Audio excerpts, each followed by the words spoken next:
Hello students, welcome to the magnet brains. मेरा नाम आशीष कपलेश। कैसे हैं आप सब लोग? बढ़िया हो, जोश में हो? सो यस, आज हम शुरू करेंगे शॉर्ट आंसर्स। इससे पहले क्विक रिवीजन कंप्लीट हो चुका है, तो अगर वीडियो नहीं देखा है तो जरूर देखो, बहुत सारे कॉन्सेप्ट्स आपके क्लियर हो जाएंगे वैसे। सो शॉर्ट आंसर्स में हमारे पास जो क्वेश्चंस आएंगे उसमें कोई ऑप्शंस नहीं है, सिंपल कॉन्सेप्चुअल क्वेश्चंस होंगे यहाँ पे। तो मेक श्योर कि आप लोग पेन और पेपर साथ में लेके चलना, बिकॉज जो कॉन्सेप्ट्स यहाँ पे क्लियर होंगे वो बहुत ज्यादा बेनिफिशियल रहेंगे आपके लिए। वीडियो को एक बार पॉज करेंगे, खुद से ट्राई करेंगे, फिर देखेंगे कि हमारा क्वेश्चन सही सॉल्व किया तुमने कि नहीं किया था, राइट? तो शुरू करते हैं पहले सवाल के साथ। और हमारा फर्स्ट क्वेश्चन हमसे कहता है, you are driving a motorcycle on a horizontal road and it is moving with the uniform velocity. Is it possible to accelerate the motorcycle without putting higher petrol input rate into the engine? क्या बोला गया है कि आप bike चला रहे हो, एक हॉरिजॉन्टल रोड पे चल रहे हो एंड आपको अपनी बाइक को एक्सेलरेट करना है, बट कंडीशन बोली गई है कि आप इसको एक्सेलरेट कीजिए by without putting the higher petrol. मतलब और पेट्रोल नहीं डालना। ये मत बोलना कि हम सर ज्यादा पेट्रोल डाल देंगे तो ज्यादा एक्सेलरेट हो जाएगा, ऐसे नहीं। पेट्रोल और नहीं डालना है, बट आपको अपनी बाइक को एक्सेलरेट करना है। क्या कर सकते हो आप लोग? सोचो जरा, वीडियो को पॉज करके ट्राई करो। क्या कहते हो तुम लोग? किया ट्राई? अगर मैं जानता हूं, सीधी सी बात है, बहुत सिंपल सा फंड है कि अगर हम कोई बाइक पे जा रहे हैं एंड सपोज ये हम लोग हैं, ठीक है, और we are going on a horizontal road with some constant velocity. अब क्या होगा कि मैं चाहता हूं कि एक्सेलरेट हो जाए। तो एक्सेलरेशन का मतलब क्या होता है, पहले तो ये समझते हैं। We simply know that acceleration is equals to nothing but the rate of change of velocity. Rate of change of velocity. Velocity को कैसे कैसे चेंज कर सकते हो? वेलोसिटी को कैसे कैसे हम चेंज कर सकते हैं? वेलोसिटी को चेंज करने के लिए या तो मैं उसका डायरेक्शन चेंज कर दूं या फिर मैं उसका मैग्नीट्यूड चेंज कर दूं, है ना? या तो आप उसका मैग्नीट्यूड चेंज कर दीजिए या फिर आप इसका डायरेक्शन चेंज कर दीजिए। उसने बोला है आप गाड़ी में और पेट्रोल नहीं डाल सकते, गाड़ी में आप और ज्यादा पेट्रोल नहीं डाल सकते, तो मतलब आप उसके मैग्नीट्यूड के साथ कोई छेड़खानी नहीं कर सकते हो। मैग्नीट्यूड उसका फिक्स कर दिया हमने। चेंज करने के लिए बचा हमारे पास सिर्फ डायरेक्शन, यानी कि अगर मैं इसके वेलोसिटी की डायरेक्शन को चेंज कर दूं तो भी ये इसके पास एक्सेलरेशन आ सकता है। यानी कि अगर मैं अपनी बाइक को एक सर्कुलर आर्क या फिर एक बोलूं एक सर्कुलर पाथ प्रोवाइड करा दूं, तो क्या ऐसे केस में पॉसिबिलिटीज है कि मेरे पास एक्सेलरेशन आएगा? आओ देखते हैं। ये हमारा एक सर्कुलर आर्क, इस पे हम लोग मस्त बाइक चला रहे हैं यहां पे v वेलोसिटी से। At each and every point मैंने देखा कि यहां पे वेलोसिटी का जो डायरेक्शन है वो चेंज होता जा रहा है।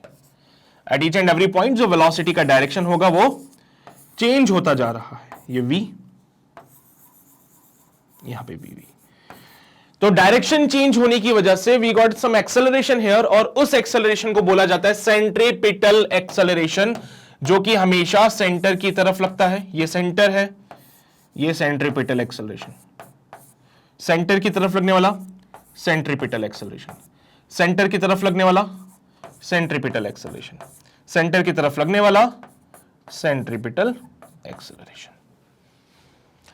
तो हां, हम ये काम कर सकते हैं by without putting higher petrol input. हमारी बाइक को एक्सेलरेशन प्रोवाइड करा सकते हैं।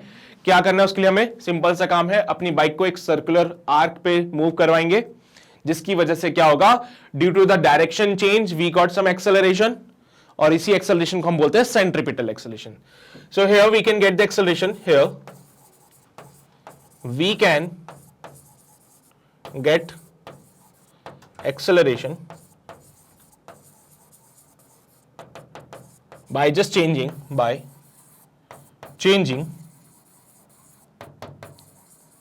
the direction of velocity.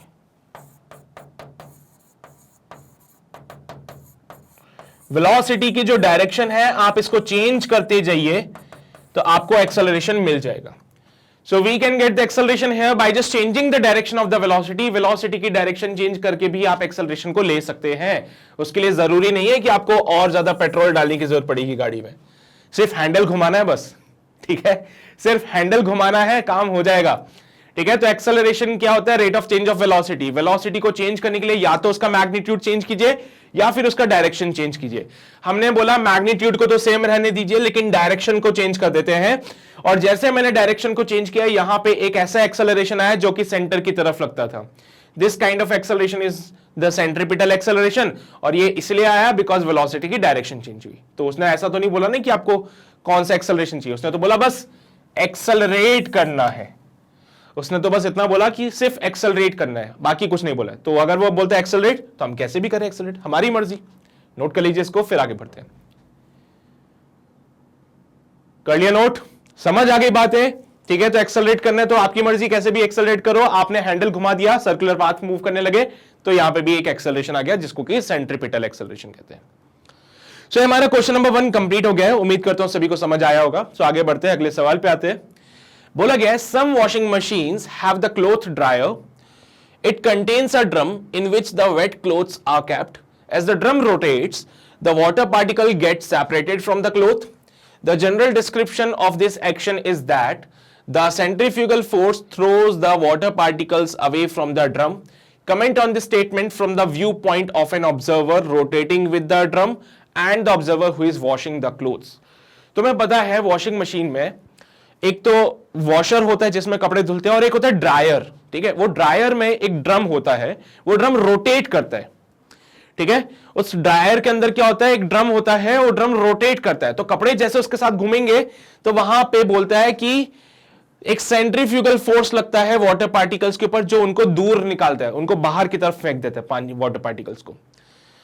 तो ये एक्शन उन्होंने बोला। अब बोला ये जो एक्शन वहां पे हो रहा है ड्रम के अंदर, ठीक है, जो ड्रायर वाला जो ड्रम है उसके अंदर जो एक्शन हो रहा है उसके बारे में उन्होंने बोला कि वो इसलिए हो रहा है क्योंकि वो रोटेट करता है। रोटेट करने की वजह से जो कपड़े आपने उसके अंदर रखे वो सर्कुलर पाथ फॉलो करेंगे और उनके ऊपर एक सेंट्रीफ्यूगल फोर्स लग जाएगा जिससे कि वो वाटर पार्टिकल जो होते हैं बाहर निकल जाते हैं, है ना, कपड़ों में से। तो उन्होंने बोला कि ये जो आपने डिस्क्रिप्शन दिया है ना, इसको जरा दोनों ऑब्जर्वर के रेस्पेक्ट में डिफाइन कीजिए। क्या ये डिस्क्रिप्शन सही है या गलत है? Comment on this statement from the view point of an observer rotating with the drum. एक ऐसा ऑब्जर्वर जो ड्रम के अंदर है और एक ऐसा ऑब्जर्वर जो कपड़े धो रहा है, यानी जो ड्रम से बाहर है। दोनों के रेस्पेक्ट में आपको इस स्टेटमेंट के बारे में बताना है, क्या वो सही है या गलत है। सोचो जरा।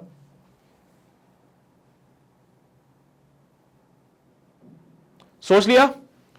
तो आपको दोनों ऑब्जर्वर के रेस्पेक्ट में यह बताना है कि जो स्टेटमेंट था वो सही था या गलत था। ठीक है, तो पहला ऑब्जर्वर मैं कंसीडर करता हूं, हमारा पहला ऑब्जर्वर जो होगा वो ड्रम के अंदर है।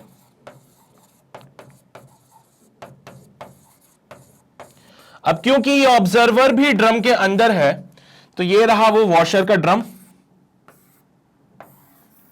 जो कि रोटेट करता है, ओमेगा से रोटेट कर रहा है मान लीजिए। अब अगर ये ड्रम रोटेट करेगा तो इसके अंदर कोई आदमी है तो वो ड्रम के साथ साथ गोल घूमेगा। तो आदमी तो सर्कुलर पाथ फॉलो कर रहा है, तो आदमी अब इस बार कपड़ों के साथ चला गया है। ठीक है, वो आदमी इस बार कपड़ों के साथ चला गया है और अगर ड्रम रोटेट करता है तो आदमी भी सर्कुलर पाथ फॉलो करेगा। जब आदमी एक सर्कुलर पाथ फॉलो कर रहा है तो इस आदमी के ऊपर क्या लगेगा? एक सेंट्रीफ्यूगल फोर्स लगेगा। क्यों भाई? बिकॉज आदमी एक ऐसे फ्रेम के अंदर है जो कि एक्सेलरेटिंग है।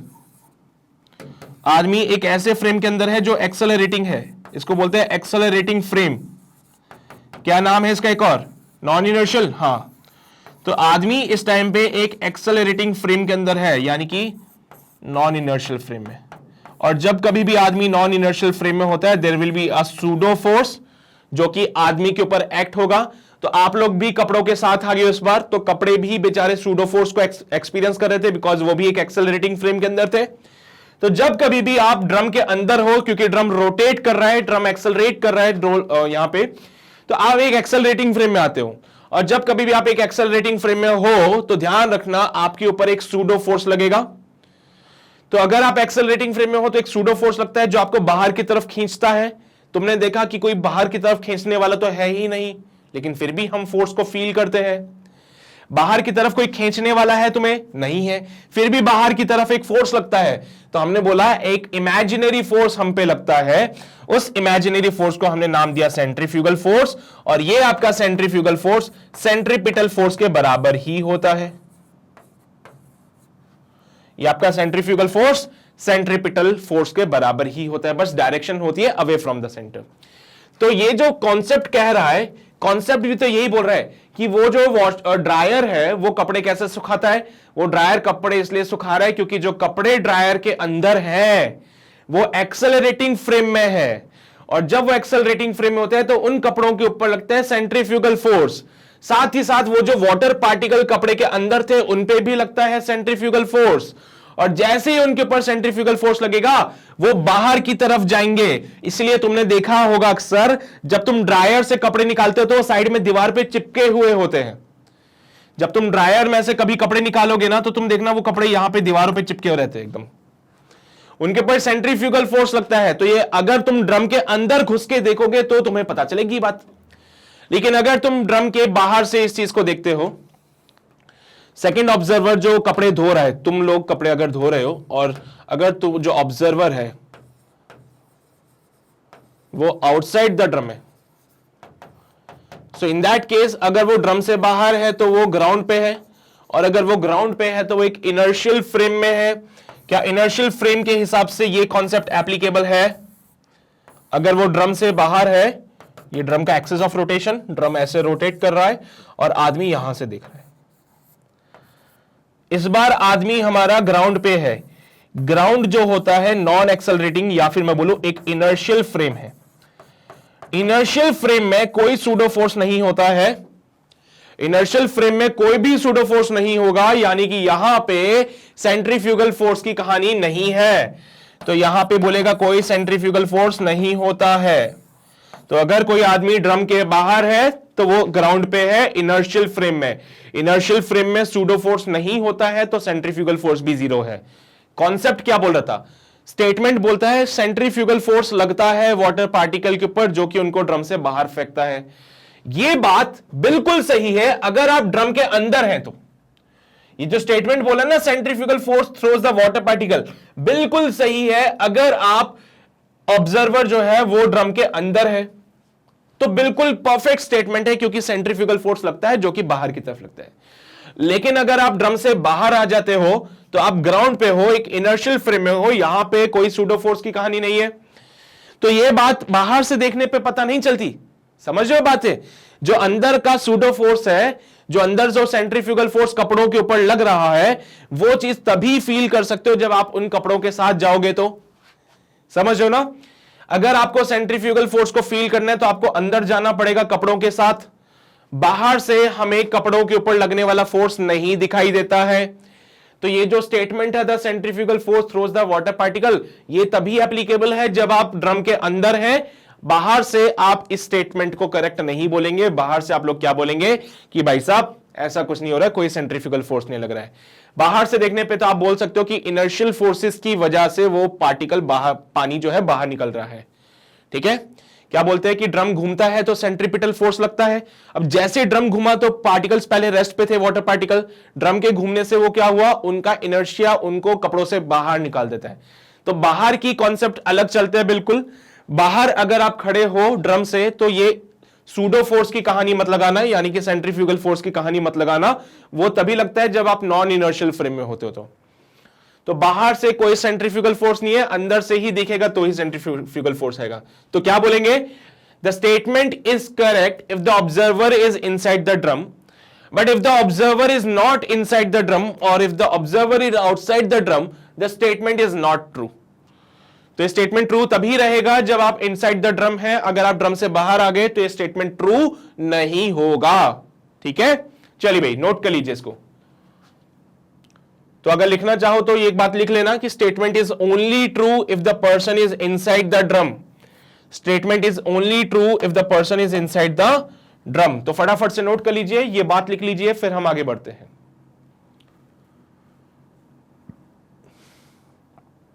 सही है? समझ आ रहा है ना तुम लोगों को? चीजें क्लियर चल रही ना? सेंट्रीफ्यूगल फोर्स तभी लगता है जब आप एक्सेलरेटिंग फ्रेम में हो।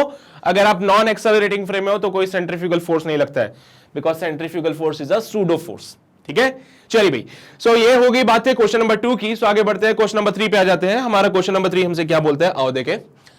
A small coin is placed on a record rotating at 33:1/3, यानी कि इसको जब आप सॉल्व करोगे you will get the value of 100/3 revolutions per minute. The coin does not slips on the record. Where does it gets the required centripetal force from? एक coil को आपने record के ऊपर रखा है. रिकॉर्ड तुमने देखा है पिछले जमाने में क्या होता था, एक ऐसी सीडी होती थी बड़ी सी काले रंग की, देखिए तुमने ऐसी एक सीडी होती थी बड़ी सी काले रंग की, देखिए. हाँ, ऐसे पूरा कलर भरूंगा तो गंदी सी दिखेगी, बट ऐसे होती है एक ब्लैक कलर की सीडी. ठीक है, अब कितना ही कलर भर लो इसमें, तो बस तुम समझ जाओ, है ना. गंदा लगेगा बहुत ज्यादा, ड्रॉ भी नहीं, एफबीडी भी नहीं बना पाएंगे इसमें तुम लोग. तो इस को कहते थे रिकॉर्ड, इसको क्या बोलते थे, रिकॉर्ड. तो ये हमारे एक रिकॉर्ड होता था. आज के जमाने में जो तुम्हें आज के जमाने में तो खैर सीडी भी नहीं है, जो तुम लोग डीवीडी और सीडी देखते थे ना, उसका एक बड़ा वर्जन था. ये ब्लैक कलर का रिकॉर्ड होता था. तुमने देखो बड़ा सा एक वो बाजे जैसा होता था, उसके साथ कनेक्टेड. हाँ, तो वो है. ये रोटेट करता है, ये रोटेट करता है. एंड 33:1/3, यानी कि इसको सॉल्व करोगे 99 + 1 100/3 रेवोल्यूशंस पर मिनट से. तो basically we got the frequency, या मैं बोलूं ये हमें एंगुलर वेलोसिटी देता है. यहां से जो भी है हम फ्रीक्वेंसी निकाल लेते हैं. ठीक है, और बोलता है ये कॉइन जो है ना स्लिप नहीं हो रहा है रिकॉर्ड के ऊपर. तो यहां पे कॉइन को रख लीजिए. सो लेट अस कंसीडर ये कॉइन है, यहां पे रखा हुआ है at some distance of r from the centre. जैसे ये घूम रहा है तो कॉइन भी इसके साथ एक सर्कुलर पाथ फॉलो करेगा. जैसे रिकॉर्ड घूमता है, कॉइन भी इसके साथ एक सर्कुलर आर्क फॉलो करेगा, सर्कुलर पाथ को फॉलो करेगा. तो कॉइन के ऊपर एक सेंट्रीपिटल फोर्स लगना चाहिए. और हम जानते हैं सेंट्रीपिटल फोर्स कोई नया फोर्स नहीं है, एक ऐसा फोर्स जो कि सेंटर की तरफ लग रहा हो, फिर भले कोई भी हो, भले वो फ्रिक्शन हो, भले वो ग्रेविटेशनल हो, भले वो टेंशन हो, ऐसा फोर्स जो कि सेंटर की तरफ लगता है उसी को हम सेंट्रीपिटल नाम दे देते हैं. Centripetal force is not a new force. बस वही सब फोर्सेस जो सेंटर की तरफ लगते हैं उनको एक नया नाम दे दिया जाता है और सेंट्रीपिटल बोल दिया जाता है. जैसे कि तुमने एक पत्थर को रस्सी से बांधा और इस पत्थर को गोल गोल घुमाया, तो यहां पे रस्सी की वजह से पत्थर गोल गोल घूम रहा है, तो रस्सी में टेंशन आएगा. तो यहां पे जो सेंट्रीपिटल वाला फोर्स होगा वो कोई नया फोर्स नहीं है बल्कि टेंशन है. Centripetal force is not a new force, कोई नया फोर्स नहीं है, एक ऐसा फोर्स जो कि सेंटर की तरफ जा रहा है उसको एक नया नाम दे दिया, सेंट्रीपिटल बोल दिया. यहां पे टेंशन सेंटर की तरफ लग रहा था, away from the point of contact towards the centre, तो ये टेंशन ही हमारा सेंट्रीपिटल है. तो सेंट्रीपिटल फोर्स एक नया नाम दे दिया उन सारे फोर्सेस को जो कि सेंटर की तरफ लग रहे हैं in a circular motion. Circular motion में सेंटर की तरफ जो फोर्स लग रहे हैं उनका एक नया नाम है. देखो भाई होता क्या है, जब ये रिकॉर्ड रोटेट करेगा ये कॉइन बाहर जाने की कोशिश करेगा. ठीक है, जब ये जो रिकॉर्ड है वो रोटेट होगा तो ये कॉइन जो है बाहर जाने की कोशिश करेगा. तो बाहर क्यों जा रहा है, बिकॉज इसके ऊपर एक सेंट्रीफ्यूगल फोर्स लग जाता है. इसके ऊपर एक सेंट्रीफ्यूगल फोर्स लगता है जो इसको बाहर की तरफ खींच रहा है. तो बताओ जरा इसको कौन बैलेंस कर सकता है, इस सेंट्रीफ्यूगल फोर्स को कोई बैलेंस कर सकता है? यहां पे आई थिंक एक ही ऐसी चीज है जो इसको बैलेंस कर सकती है, वो है फ्रिक्शन. यहां पे एक ऐसी चीज अवेलेबल है जो कि इस सेंट्रीफ्यूगल फोर्स को बैलेंस कर सकती है, वो है फ्रिक्शन. तो फ्रिक्शन क्या करेगा, सेंट्रीफ्यूगल फोर्स को बैलेंस कर लेगा. Here friction balances the centrifugal force and this here friction balances the centrifugal force and thus coin does not slips. Coin does not slip on the record. ठीक है, तो यहां पे जो सेंट्रीफ्यूगल फोर्स कॉइन के ऊपर लग रहा था उसको बैलेंस करा फ्रिक्शन ने. तो फ्रिक्शन ऐसा फोर्स है जो सेंटर की तरफ लग रहा है, फ्रिक्शन ऐसा फोर्स है जो कि सेंटर की तरफ लग रहा है. सो इसको ऐसे लिखना, since friction is acting towards the centre,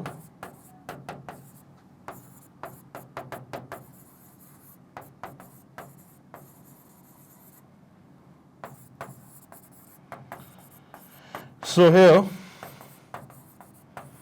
friction will work as centripetal force. तो यहां पे जो फ्रिक्शन है वो सेंटर की तरफ लग रहा है, तो यहां पे फ्रिक्शन ही हमारा सेंट्रीपिटल फोर्स होगा। यहां पे फ्रिक्शन ही हमारा सेंट्रीपिटल फोर्स होगा। तो दो अलग अलग कॉन्सेप्ट से मैंने चीजें क्लियर कर दी। फ्रिक्शन जो है वो अंदर की तरफ लगेगा, पॉइंट ये है क्योंकि ये कॉइन बाहर जाने की कोशिश कर रहा था, इसकी वजह से इस सेंट्रीफ्यूगल फोर्स को रोकने के लिए फ्रिक्शन आया, इसने कॉइन को बाहर जाने नहीं दिया। फ्रिक्शन की वजह से कॉइन के ऊपर फोर्स अंदर की तरफ लगा। और हम जानते हैं एक ऐसा फोर्स जो कि किसी सर्कुलर मोशन में टुवर्ड्स द सेंटर लगता है वो ये सेंट्रीपिटल होता है। तो यहां पे फ्रिक्शन हमारा क्या है? सेंट्रीपिटल फोर्स है। फ्रिक्शन क्या हो जाएगा हमारा? सेंट्रीपिटल फोर्स हो जाएगा। तो यहां पे जो आपको रिक्वायर्ड सेंट्रीपिटल फोर्स है वो कहां से मिला? वो मिला हमें फ्रिक्शन से। रिक्वायर्ड सेंट्रीपिटल फोर्स कहां से मिला? फ्रिक्शन से मिला। तो आपका क्वेश्चन नंबर 3 कंप्लीट हो गया है। नोट कर लीजिए फटाफट से, फिर आगे बढ़ते हैं। क्लियर है सभी को? बढ़ सकते हैं ना आगे? आफ्टर दिस क्वेश्चन नंबर 3 आगे बढ़े? ओके, सो क्वेश्चन नंबर 3 के बाद आगे बढ़ते हैं, क्वेश्चन नंबर 4 पे आ जाते हैं। सो हमारा क्वेश्चन नंबर 4 क्या बोलता है? A bird while flying takes a left turn, where does it gets the centripetal force from? एक चिड़िया उड़ते टाइम पे लेफ्ट टर्न मुड़ जाती है, तो उस चिड़िया को सेंट्रीपिटल फोर्स कहां से मिला? हाँ, ये बात तो सही है। हम जानते हैं कि जब भी कोई ऑब्जेक्ट जो होता है, सपोज दिस इज योर चिड़िया, चलते चलते वो लेफ्ट की तरफ मुड़ जाती है, चलते चलते वो लेफ्ट की तरफ मुड़ जाती है। तो can you just tell me कि इसको जो नेसेसरी सेंट्रीपिटल फोर्स है वो कहां से मिला? इस चिड़िया को नेसेसरी सेंट्रीपिटल फोर्स कहां से मिलता है? सोचो जरा, सोचा कुछ? कहां से मिलेगा इसको नेसेसरी सेंट्रीपिटल फोर्स? क्योंकि यहां पे अगर ये चिड़िया सर्कुलर आर्क फॉलो कर रही है तो इस चिड़िया को एक सेंट्रीपिटल फोर्स की जरूरत है, क्योंकि सेंट्रीपिटल फोर्स के बिना सर्कुलर मोशन नहीं हो सकता है। सेंट्रीपिटल फोर्स के बिना सर्कुलर मोशन नहीं हो सकता है। एक ऐसा फोर्स टुवर्ड्स द सेंटर तो चाहिए ही चाहिए। So here the centripetal force, here the centripetal force is provided by the air friction, by air drag। Air drag यानी कि हवा का जो फ्रिक्शन होता है उसकी वजह से हमें यहां पे मिलेगा सेंट्रीपिटल फोर्स। एक्चुअली जो भी बर्ड होती है तुमने देखा होगा वो अपने आप को बेंड करती है। सो द बर्ड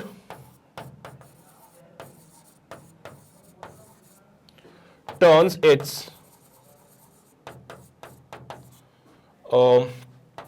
feather बोल सकते हैं या wings बोलते हैं, turns its wings and tail in such a way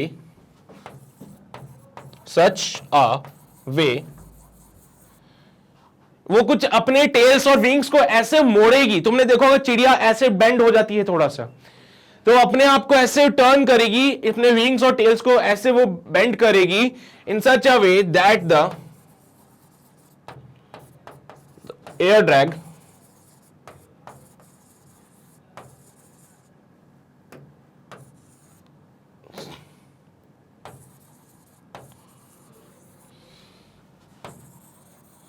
applies a force on it in perpendicular direction of its motion। उसके मोशन के परपेंडिकुलर डायरेक्शन में एयर ड्रैग अपना फोर्स लगा देता है।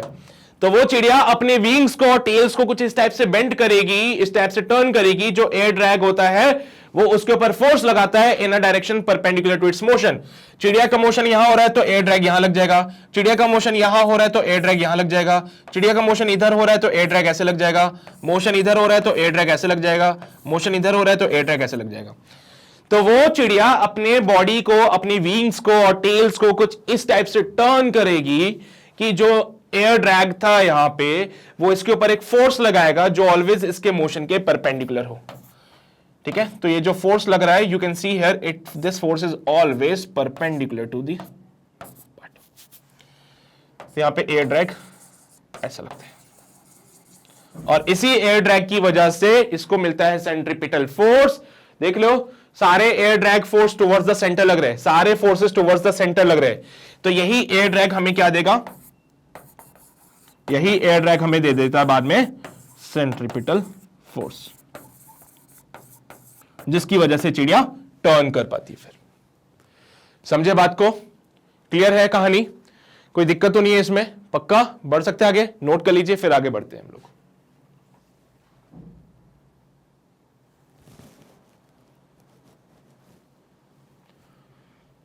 जी बढ़े आगे? Okay, so after this question number 4 let us move on to the next question. Question number 5 पे आ जाते हैं। क्वेश्चन नंबर 5 क्या बोलता है? Is it necessary to express all the angles in radian while using the equation omega equals to omega not plus alpha t? क्या ये necessary है कि हम सारे एंगल्स को रेडियन में डिफाइन करें व्हाइल एक्सप्रेसिंग दिस इक्वेशन? क्या ये नेसेसरी है? सोचो जरा। सोच लिया? सोच लिया? पहली बात तो इक्वेशन में है क्या ये सब बातें? तो मैं याद होगा जब भी हम एक सर्कुलर पाथ फॉलो करते थे तो मैंने बोला था सर्कुलर मोशन में हमारे पास नई इक्वेशंस आती है, जहां पे हमारे पास फाइनल वेलोसिटी होता था वहां पे आ जाएगा फाइनल एंगुलर वेलोसिटी, जहां पे होता था इनिशियल वेलोसिटी वहां पे आता था इनिशियल एंगुलर वेलोसिटी। याद है ना तुम लोगों को? जहां पे हमारे पास आता था लीनियर एक्सेलरेशन सर्कुलर में, वहां आएगा एंगुलर एक्सेलरेशन, और टाइम का तो टाइम ही चलता है। ये होती है एंगुलर वेलोसिटीज।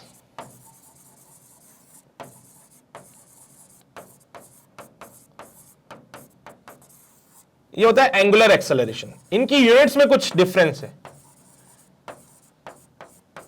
जरा मुझे बताना, लीनियर वेलोसिटी का यूनिट जब तुम लिखते थे तो क्या लिखते थे? मीटर पर सेकेंड। मीटर क्या होता है? डिस्प्लेसमेंट की यूनिट, और यहां पे टाइम आता है, तो ये आता है डिस्प्लेसमेंट अपॉन टाइम। तभी वेलोसिटी मिलता है जब आप डिस्प्लेसमेंट अपॉन टाइम करते हो।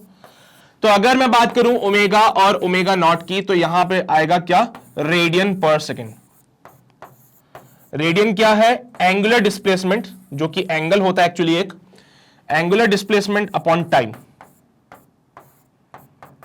ये एंगुलर डिस्प्लेसमेंट क्या होता है? एक तरह का एंगल होता है, ठीक है। तो जैसे आपने v और u को मीटर पर सेकंड में लिखा, वैसे ओमेगा ओमेगा नॉट को रेडियन पर सेकंड में लिखोगे। जैसे आप लोग एक्सेलरेशन को मीटर पर सेकंड स्क्वायर में लिखते हो, वैसे ही आप अल्फा एंगुलर एक्सेलरेशन को लिखेंगे रेडियन पर सेकंड स्क्वायर। तो देख रहे हो, जहां पे मीटर आ रहा था, जो डिस्प्लेसमेंट आ रहा था, वहां पे रेडियन आ गया है, जो कि है एंगुलर डिस्प्लेसमेंट। एंगुलर डिस्प्लेसमेंट हमें बताता है कि जब आप सर्कुलर पाथ फॉलो करते हो तो सेंटर पे कितना एंगल सबटेंड करते हो। तो सपोज कीजिए while moving on a circular path, एक पार्टिकल जो है वो यहां से लेके यहां तक गया, ए से लेके बी तक। तो ए उसका इनिशियल पोजीशन, बी उसका फाइनल पोजीशन। तो इसका एंगुलर डिस्प्लेसमेंट बताता है कि ए से बी तक जाते हो कितना एंगल आपने कवर किया। ए से लेके बी तक जाते वक्त आपने कितना एंगल कवर किया, it shows the angular displacement of the particle. तो ये इसका एंगुलर डिस्प्लेसमेंट आ जाएगा। क्या आ जाएगा इसका? ये एंगुलर डिस्प्लेसमेंट आ जाएगा। तो बताओ भाई, क्या ऐसा कोई जरूरी है कि सारे एंगल्स को हम रेडियन में ही लिखें? जरूरी है क्या? नहीं है ना जरूरी। अरे वो तो डिपेंड करता है ना कि ये जो ओमेगा ओमेगा नॉट को लिख रहे हो किस में लिख रहे हो। अगर यहां पे ओमेगा की यूनिट, देखो कहानी ऐसे बोल देना कि it all depends on the unit of, it depends on units of omega and alpha. अगर यूनिट में रेडियन है तो हमारा थीटा भी रेडियन में होगा। अगर इनकी यूनिट में थीटा आ जाए या फिर डिग्री आ जाए तो हम भी इसको डिग्री में ही ले लेंगे। समझ आ गया? पक्का ना? नोट कर लो, फिर कर लिया नोट? अरे समझ गए ना? अगर इनके यूनिट्स में ओमेगा और अल्फा की यूनिट्स में आपको रेडियन दिखता है तो आप इसको एंगल को रेडियन में लिख दीजिए। अगर आपको ओमेगा और अल्फा की यूनिट में डिग्री पर सेकंड दिखता है, यहां पे दिखता है डिग्री पर सेकंड स्क्वायर, सो इसको डिग्री में ही रहने दीजिए, ठीक है। तो आप जो एंगल को लेंगे वो डिग्री में ले लेंगे। So depending on the condition कि हमें गिवन क्या है, डिपेंडिंग ऑन द कंडीशन की हमें गिवन क्या है उसके हिसाब से हम एंगल को डिफाइन करेंगे। ऐसा कोई जरूरी नहीं कि हमें रेडियन में ही लेना है। हाँ, रेडियन में इसलिए ले लेते ताकि हमारा कन्वीनियंस हो जाता है, इजीली हम सॉल्व कर लेते हैं इसको। नहीं तो डिग्री वगैरह को कैसे काटोगे इसके साथ, है ना, डिग्री वगैरह को कैसे काटोगे, इसलिए उसको रेडियंस में कन्वर्ट करते हैं फिर हम लोग। ठीक है, तो ऐसा कोई जरूरी नहीं है, डिग्री में होगी कहानी तो डिग्री में भी लिख देंगे हम लोग, तो है ना।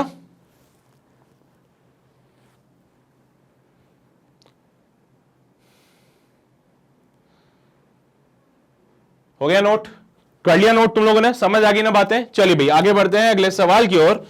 फिफ्थ क्वेश्चन के बाद आता है क्वेश्चन नंबर 6 पे, जो कहता है after a good meal at a party you wash your hands and find that you have forgotten to bring your handkerchief. You shake your hands vigorously to remove the water as much as you can. Why is the water removed in this process? ये तो हमने सबने किया है, क्योंकि हम अक्सर हमारा हैंकरचीफ ले जाना भूल जाते हैं। तो भाई किसी पार्टी में गए, खाना वगैरह खाया मस्त दबा के, उसके बाद अब क्या हुआ, हाथ धो के आए और चेक किया तो रुमाल लाना भूल गए। अब रुमाल नहीं लाए तो क्या करते हो तुम लोग? नहीं, हाँ हम भी यही करते हैं। रुमाल नहीं होता तो हम क्या करते हैं, अपने हाथ को ऐसे शेक करते हैं जिससे कि पानी निकल जाए। पानी क्यों निकल गया? पानी क्यों निकल जाता है? ऐसे हाथ झड़कोगे, ऐसे करते हो हाथों को तो पानी निकल जाता है। क्यों? सोचो जरा, तुम्हारे हाथों के फ्रेम ऑफ रेफरेंस से डिफाइन कर दे। हाँ चलिए भाई, सोच लिया तुम लोगों ने इसके बारे में, ऐसा क्यों होता है। सी यहां पे depending on the frame of reference पूरी कहानी डिफाइन करेंगे। जैसे कि अगर मैं हाथों के फ्रेम ऑफ रेफरेंस से बोलूं तो water droplets on the hand, water on hand feels the centrifugal force. देखो अगर हाथों के रेस्पेक्ट में बात करोगे तो इस पे जो वाटर है उसको सेंट्रीफ्यूगल, सेंट्रीफ्यूगल लिख दिया क्या, सेंट्रीफ्यूगल फोर्स। तो जो पानी की बूंदें हमारे हाथ पे हैं या जो पानी हमारे हाथ पे, हम जब उसको झड़कते हैं तो हमारे हाथ के रेस्पेक्ट में उसके ऊपर क्या होगा, एक फोर्स बाहर की तरफ लगता है जिसको कि सूडो फोर्स बोलता है वो, और वो सेंट्रीफ्यूगल फोर्स है। क्योंकि जब हाथ झड़कोगे तो हाथ झड़कते टाइम पे आप इसको एक आर्क प्रोवाइड कराते हो, सर्कुलर पाथ पे मूव कराते हो। अरे ऐसे हाथ थोड़ी झड़कते हो तुम लोग, ऐसे झड़कते हो क्या हाथ, या ऐसे झड़कते हो? नहीं ना, ऐसे एक सर्कुलर आर्क प्रोवाइड कराते हो उसको। तो उस टाइम पे क्या होता है, जो वाटर हाथ पे है उसको एक सेंट्रीफ्यूगल फोर्स लगता है जिसकी वजह से वो आपके हाथों से दूर हो जाता है। while shaking our hand,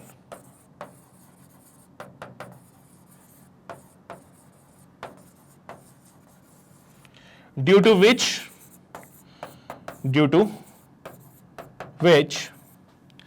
the water removed, the water on our hands get removed.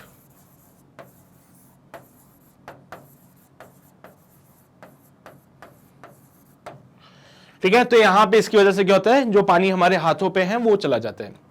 अब जरा इसको ग्राउंड फ्रेम से भी डिफाइन कर लो। तो देखो सेंट्रीफ्यूगल फोर्स की कहानी तो तब आएगी जब आप हाथों के ऊपर से देख रहे थे। पानी की जगह पे जाके खुद से अगर ये चीज फील करोगे तो पता चलेगा।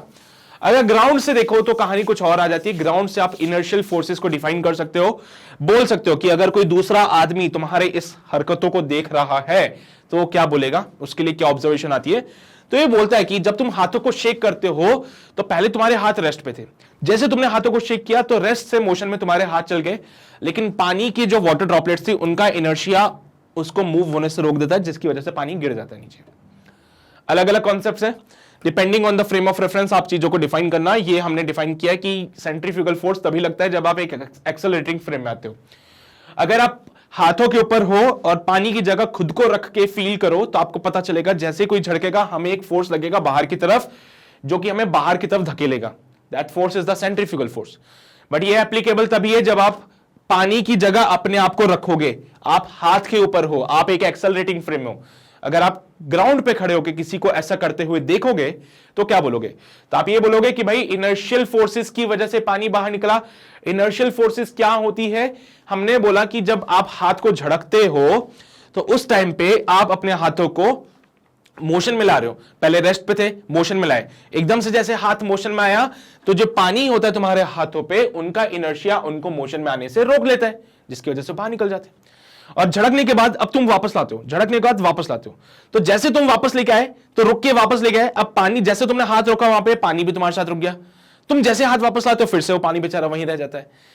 तो यहां पे वाटर के ऊपर इनर्शियल फोर्सेस लग सकते हैं, जिनकी वजह से भी ये चीज डिफाइन हो सकती है।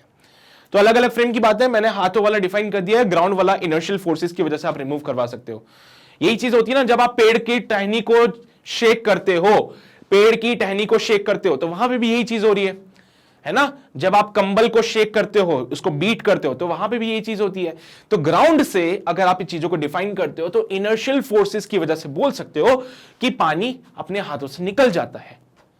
अब इनर्शियल फोर्स कैसे? क्योंकि इनर्शिया उनके मोशन को कंटिन्यू करने के लिए बोलता है, उनके स्टेट को कंटिन्यू करने के लिए बोलता है। पानी का जो इनर्शिया होगा वो क्या बोलेगा? तुम रेस्ट पे हो, हाथों को जाने दो आगे, तुम रेस्ट पे रहो, तो पानी यहीं रह जाता है, बेचारा गिर जाता है नीचे। फिर तुम हाथ झड़ के वापस लाते हो, तो जैसे तुम हाथ वापस लेके आओगे तो वहां पे पानी जो था उसका इनर्शिया बोलता है तुम रेस्ट पे हो, तुम्हें आगे जाना है, तुम हाथ अपना पीछे ले आओ, तो बेचारा उसका इनर्शिया उसको आगे ले जाता है, तो ऐसे हाथ पानी निकल सकता है यहां से। ठीक है, तो ये वाला प्रोसेस चलता है, नोट कर लीजिए, फिर आगे बढ़ते हैं। So this is all about the question number 6। उम्मीद करता हूं समझ आ रहा है सेंट्रीफ्यूगल फोर्स की कहानी भी और इनर्शियल फोर्स की कहानी भी। तो दो टाइप के फोर्सेस हैं जिनसे आप डिफाइन कर सकते हो, ग्राउंड पे हो तो इनर्शियल फोर्स बोल देना, हाथों पे हो तो सेंट्रीफ्यूगल फोर्स बोल देना और डिफाइन कर देना। ठीक है जी, समझ आ गई बात है? कोई दिक्कत तो नहीं है ना इस क्वेश्चन में? आगे बढ़ सकते हैं? ओके, आगे बढ़ेंगे हम लोग, अगले सवाल क्यों रहेंगे। क्वेश्चन नंबर 7 हमसे क्या बोलता है? A smooth block loosely fits in a circular tube placed on a horizontal surface. The block moves in a uniform circular motion along the tube, which wall will exert a non-zero normal contact force on the block. तो वही बोला गया कि इनमें से अंदर वाली दीवार और बाहर वाली दीवार, दो दीवारें हैं, यहां पे स्मूथ ब्लॉक है जो कि फिट कर रखा है इस ट्यूब के अंदर, सर्कुलर ट्यूब के अंदर बॉक्स को फिट कर दिया है। ये बॉक्स हॉरिजॉन्टल जो है एक यूनिफॉर्म सर्कुलर मोशन परफॉर्म कर रहा है। यूनिफॉर्म सर्कुलर मोशन जब भी हम बोलते हैं तो हमारा मतलब है कि स्पीड कांस्टेंट होगी। जब भी यूनिफॉर्म सर्कुलर मोशन बोले समझ जाना स्पीड कांस्टेंट है, और स्पीड कांस्टेंट होने की वजह से अब ये जब घूम रहा है तो जरा मुझे बताओ, तो अंदर वाली दीवार या बाहर वाली दीवार कौन सी इसके ऊपर फोर्स लगाएगी? कॉन्टैक्ट फोर्स तभी आता है जब दो सरफेसेस आपस में कॉन्टैक्ट में आएंगी। तो तुम्हें यह समझना है कि इसके ऊपर फोर्स अंदर वाली दीवार लगाएगी या बाहर वाली दीवार लगाएगी। सोचो जरा, सोच लिया? सोचा तुमने कुछ? क्या सोचा कि जब ये बॉक्स सर्कुलर आर्क फॉलो कर रहा था तो इसके ऊपर एक टाइप का फोर्स लग रहा था जिसको हम प्यार से सूडो फोर्स बोलते हैं। तो इस बॉक्स के ऊपर एक फोर्स लगा जिसको हम प्यार से सूडो फोर्स बोलते हैं, यानी कि centrifugal force. Just because of this centrifugal force ये बॉक्स बाहर जाएगा और ये दीवार के साथ कांटेक्ट में आ जाएगा। सेंट्रीफ्यूगल फोर्स की वजह से ये जो बॉक्स है हमारा वो बाहर की तरफ जाएगा, और जैसे वो बाहर की तरफ जाएगा बाहर वाली दीवार के साथ कांटेक्ट में आ जाएगा, और जैसे दीवार के साथ में कांटेक्ट आया तो बाहर वाली दीवार ने इस पे लगा दिया नॉर्मल। क्या अंदर वाली दीवार ने कुछ लगाया? अंदर वाली दीवार के साथ तो कांटेक्ट में ही नहीं आया ये। ठीक है, अंदर वाली वॉल के साथ तो कांटेक्ट में नहीं आया। सेंट्रीफ्यूगल फोर्स था, इसको बाहर लेके चला गया। इस सेंट्रीफ्यूगल फोर्स ने बोला कि भाई साहब तुम बाहर आ जाओ। जैसे वो बाहर आने लगा, आउटर वॉल, जो आउटर वॉल थी आपकी, उसके साथ वो कांटेक्ट में आ गया। आउटर वॉल के साथ वो कांटेक्ट में आ गया। इनर वॉल के साथ वो कांटेक्ट में नहीं आ पाया, तो इनर वॉल की वजह से कोई नॉर्मल फोर्स नहीं लगता। तो जो भी नॉर्मल फोर्स लगा वो किसकी वजह से लगता है? इनर वॉल या फिर आउटर वॉल? हाँ, आउटर वॉल, पक्का ना? चलिए भाई, बहुत बढ़िया। और ये नॉर्मल की वैल्यू कितनी होगी? नॉर्मल की वैल्यू होगी हमारी सेंट्रीफ्यूगल फोर्स के बराबर। इस नॉर्मल की वैल्यू हमारी सेंट्रीफ्यूगल फोर्स के बराबर हो जाएगी, बिकॉज सेंट्रीफ्यूगल फोर्स इसको बाहर लेके जा रहा है, नॉर्मल इसको अंदर लेके जा रहा है। तो भाई ठीक है, नॉर्मल हमारा सेंट्रीफ्यूगल फोर्स के बराबर हो जाएगा। फिर नोट कर लीजिए, फिर आगे बढ़ते हैं। क्वेश्चन नंबर 7 यही था बस। हो गया नोट? बढ़े आगे? ओके जी, सो आगे बढ़ते हैं। क्वेश्चन नंबर 7 के बाद आएगा क्वेश्चन नंबर 8। क्या बोलता है? Consider the circular motion of the earth around the sun, which of the following statements is more appropriate. You know better कि अर्थ जो है सन के चारों तरफ एक सर्कुलर मोशन परफॉर्म कर रहा है, तो अकॉर्डिंग टू दिस कौन सा स्टेटमेंट ज्यादा एप्रोप्रिएट होगा ये बताइए। पहला बोलता है gravitational attraction of the sun on the earth is equal to the centripetal force. ये बोलता है gravitational attraction of the sun on the earth is the centripetal force. पहले में बोल रहा है is equal to the centripetal force, दूसरे में बोल रहा है इज द सेंट्रिपिटल फोर्स। क्या अंतर है दोनों में? पहला वाला बोल रहा है कि जो अर्थ और सन के बीच में ग्रेविटेशनल फोर्स है वो सेंट्रिपिटल फोर्स के बराबर होगा, और दूसरा स्टेटमेंट बोलता है कि जो ग्रेविटेशनल फोर्स है सन और अर्थ के बीच में वही सेंट्रिपिटल फोर्स है। तो इनमें से ज्यादा एप्रोप्रिएट क्या है जरा बताओ। क्या सोचा तुमने?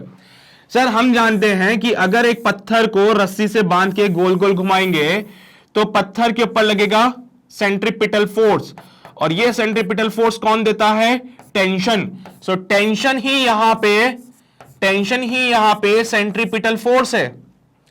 टेंशन ही कौन है यहां पे? सेंट्रिपिटल फोर्स है। तो अगर मैं अर्थ और सन की बात करूं तो सन और अर्थ के बीच में लगता है ग्रेविटेशनल फोर्स,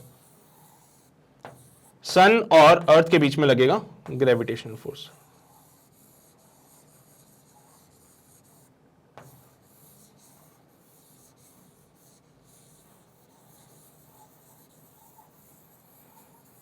ठीक है, तो सन और अर्थ के बीच में जब लगता है ग्रेविटेशनल फोर्स तो यू नो बेटर कि सर्कुलर पाथ परफॉर्म करने के लिए एक फोर्स की रिक्वायरमेंट तो होती है जो कि सेंटर की तरफ है। जब ये अर्थ सन के चारों तरफ घूम रही थी, जब ये अर्थ सन के चारों तरफ घूम रही थी तो अर्थ के ऊपर फोर्स लगा, फोर्स ऑफ ग्रेविटी, Fg यानी कि फोर्स ऑफ ग्रेविटी। Fg मतलब क्या है? फोर्स ऑफ ग्रेविटी है। ये सर्कुलर पाथ में फॉलो कर रही है, यहां पे कहीं पे सेंटर होगा तो एक फोर्स सेंटर की तरफ भी लगता है जिसको बोलते हैं सेंट्रिपिटल फोर्स। तो यहां पे मैं पहले भी बोल चुका हूं सेंट्रिपिटल फोर्स कोई नया फोर्स नहीं है बल्कि एक नया नाम है जो उस फोर्स को दिया जाता है जो सेंटर की तरफ लग रहा है। सेंट्रिपिटल फोर्स कोई नया फोर्स नहीं है बल्कि एक नया नाम है जो कि उस फोर्स को दिया जाता है जो सेंटर की तरफ लग रहा है। तो यहां पे जो ग्रेविटेशनल फोर्स है वही आपका क्या करेगा? सेंट्रिपिटल फोर्स का काम करेगा। जो आपका ग्रेविटेशनल फोर्स है वही सेंट्रिपिटल का काम करेगा। वो बोल रहा है ग्रेविटेशनल फोर्स होगा वो सेंट्रिपिटल फोर्स के इक्वल होगा। इक्वल वाली सिचुएशन तब आती है जब दोनों फोर्सेस अलग अलग होते। इक्वल की सिचुएशन कब आएगी? जब ये ग्रेविटेशनल फोर्स और सेंट्रिपिटल फोर्स अलग अलग होते, तो दो फोर्सेस को आप इक्वेट करते।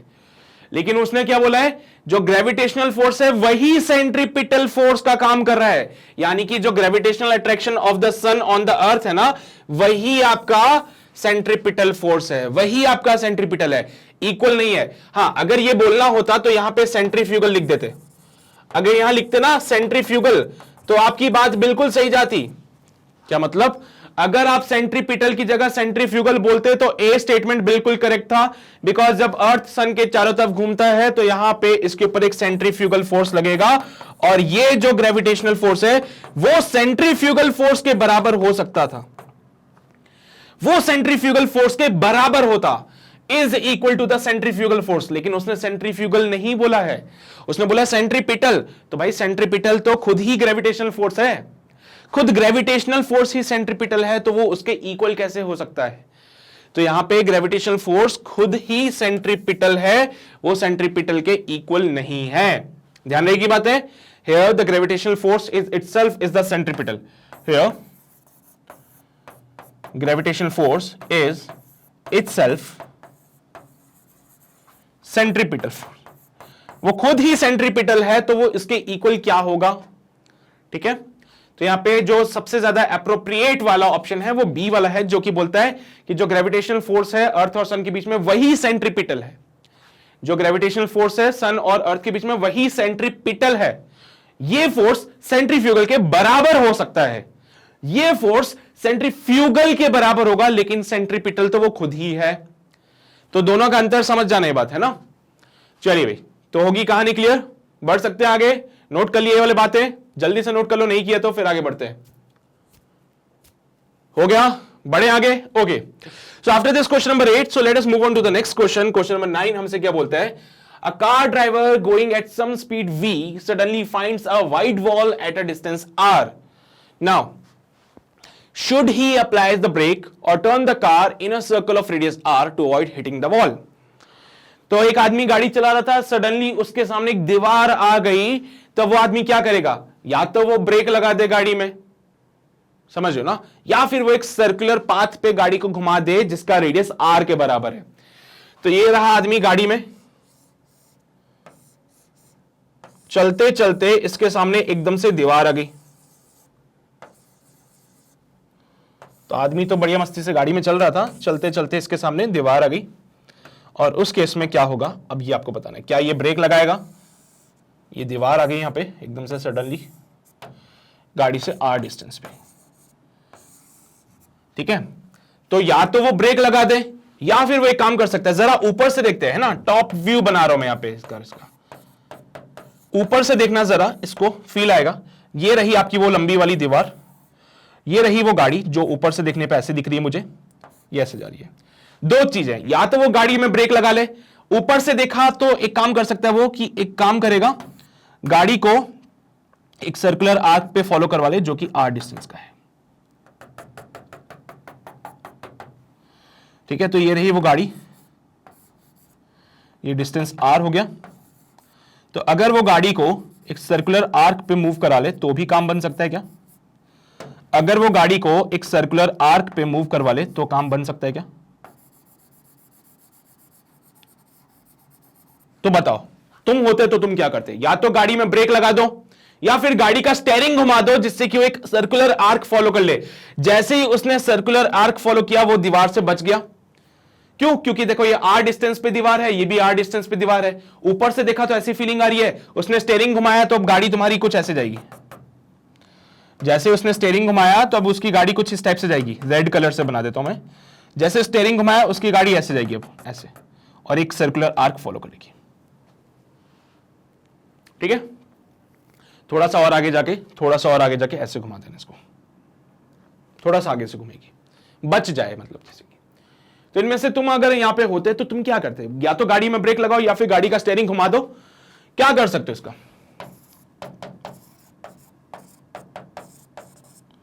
या तो गाड़ी में ब्रेक लगाओ या फिर गाड़ी को घुमा दो।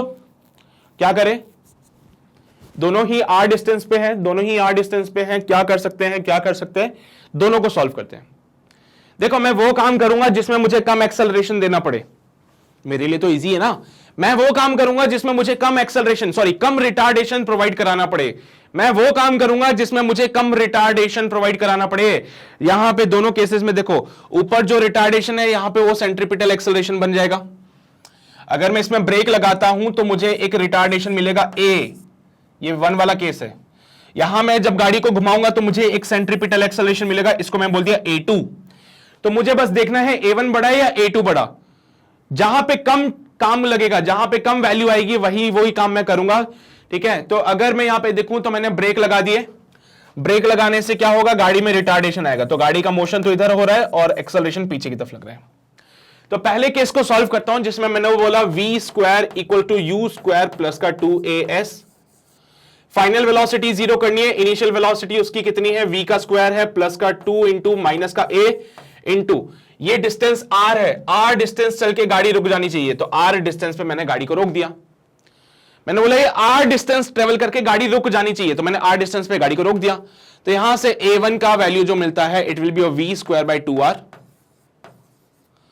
a1 का जो वैल्यू मिलेगा वो मिलेगा v²/2r। ये रिटार्डेशन है जो हमें प्रोवाइड कराना है। इतने मैग्नीट्यूड का रिटार्डेशन आप प्रोवाइड कीजिए, ये रिटार्डेशन अगर आप गाड़ी को देंगे तो गाड़ी रुक जाएगी। इधर आओ, गाड़ी को घुमा के अगर मैं उसको सर्कुलर पाथ में लेके जाऊं तो कितना एक्सेलरेशन मुझे गाड़ी को देना पड़ेगा? आओ देख लेते हैं। यहां पे a2 की जगह लिखेंगे इट विल बी v²/r, क्योंकि ये कोई गाड़ी अब यहां पे चल रही है सर्कुलर पाथ फॉलो करती हुई, गाड़ी के पास वेलोसिटी है v।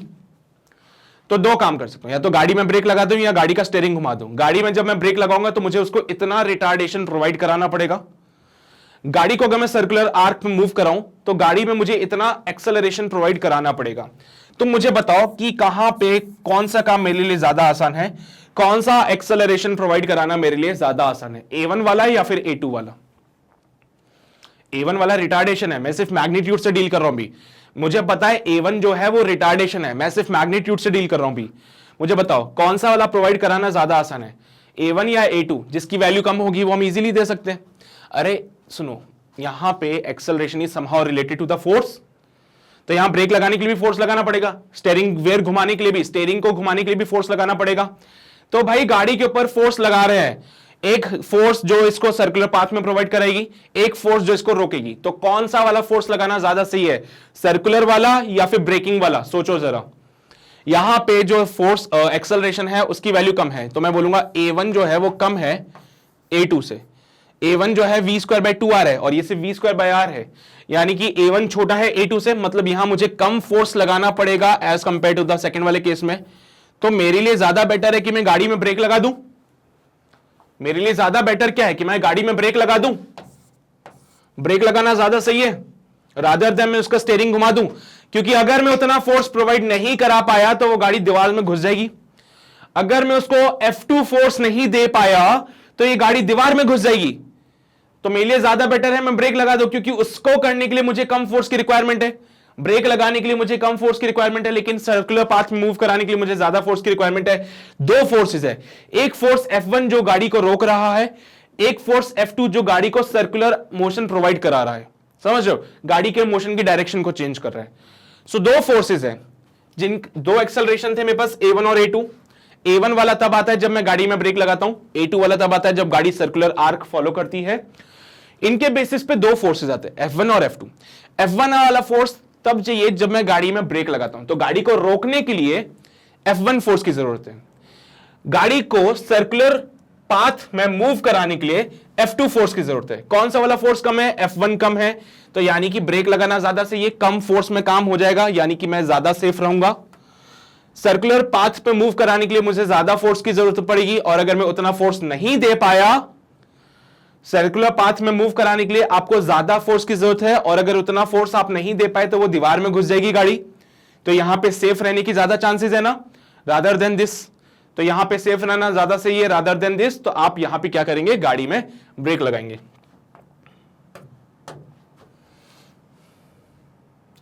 ठीक है, तो should he apply, he should apply break,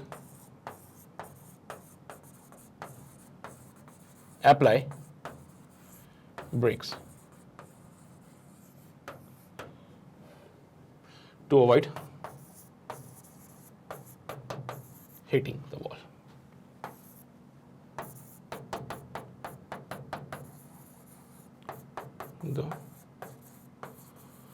तो क्या करेगा, ब्रेक्स लगाएगा to avoid the hitting the wall, because brake लगाने में उसको कम फोर्स लगाना पड़ेगा। ब्रेक लगाने के लिए उसको कम फोर्स की रिक्वायरमेंट है, लेकिन सर्कुलर पाथ में मूव करने के लिए ज्यादा फोर्स की रिक्वायरमेंट है। तो कम फोर्स वाला काम ज्यादा सही है। कम फोर्स में अगर हम बच गए तो ज्यादा अच्छी बात है, नहीं तो इतने जोर लगाना पड़ेगा, और अगर वो जोर नहीं लगा पाए तो फिर गाड़ी दीवार में घुस जाएगी जाके। ठीक है, तो नोट कर लीजिए क्वेश्चन नंबर 9 को फटाफट से, फिर आगे बढ़ते हैं। कर लिया नोट? बढ़े अगले सवाल पे? ओके, सो आगे बढ़ते हैं टू द नेक्स्ट क्वेश्चन। अगला सवाल हमारा हमसे क्या बोलता है, question number 10, a heavy mass M is hanging from a string in equilibrium without breaking it। ठीक है, तो एक heavy mass M है जो आपने एक स्ट्रिंग से अटैच करके रखा है और वो इक्विलिब्रियम में है without braking. When this same mass is set into oscillation, अगर सेम मास को मैं ऑसिलेट करने लग जाऊं तो ये रस्सी टूट जाएगी। क्यों? सोचो जरा, सोचो जल्दी से, वीडियो को पॉज करो, खुद से ट्राई करो, देखो क्या आंसर आता है।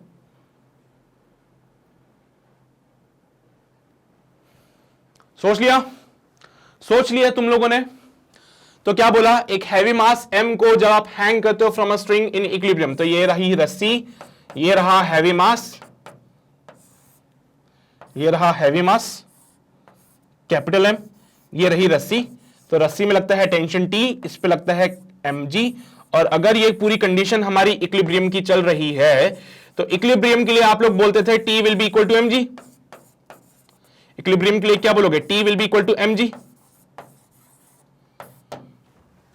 लेकिन अगर इसी को आप ऑसिलेट करवाने लग जाओ तो फिर क्या होगा, जब इसी मास को हम ऑसिलेट करने लग जाएं, जब इसी मास को हम ऑसिलेट करवाने लग जाएं तो क्या होगा, it will go like this, like this. तो ऐसे केसेस में ये जो मास है ना वो एक आर्क फॉलो कर रहा है। क्या करेगा वो, आर्क को फॉलो करेगा, वो मास क्या करेगा, आर्क फॉलो करेगा। तो tension T will act like this, mg will act like this. Apart from this, क्योंकि एक आर्क फॉलो कर रहा है, आर्क को फॉलो करता है, ठीक है, this is your arc circular वाला। तो वो क्या करेगा, सर्कुलर आर्क फॉलो करता है, तो इसके ऊपर एक फोर्स एक्स्ट्रा लगेगा which is your mv square by r, जो हमारा सेंट्रीफ्यूगल फोर्स होता है। अगर मैं इसके ऊपर ही खड़े होकर ऑब्जर्व करूं, अगर मैं इसके ऊपर ही खड़े होकर ऑब्जर्व करूं तो एक सेंट्रीफ्यूगल फोर्स एक्स्ट्रा दिखेगा। इस केस में टेंशन जो है आपका वो हो जाएगा mg plus mv square by r, where v is the velocity जो इसके पास होगी। तो यहां पे रस्सी टूटी नहीं थी, लेकिन यहां पे रस्सी टूट जाएगी, यहां पे रस्सी टूट जाएगी। अब ऐसा क्यों हुआ, ये रस्सी टूट गई यहां पे, ऐसा क्यों हुआ, क्योंकि पहले आपका टेंशन सिर्फ mg के बराबर था, इस बार आपने टेंशन और बढ़ा दिया क्योंकि mg में कुछ वैल्यू ऐड ऑन होगी। So when it oscillates, when it oscillates, it moves in on circular path, due to which it experiences extra force, extra centrifugal force।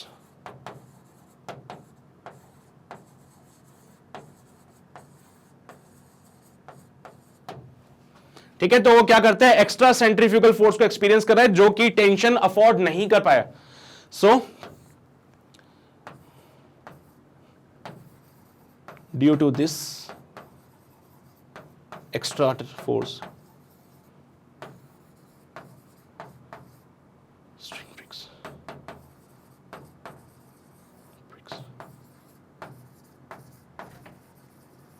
ठीक है, इस एक्स्ट्रा फोर्स की वजह से ये रस्सी जो होगी वो टूट जाएगी।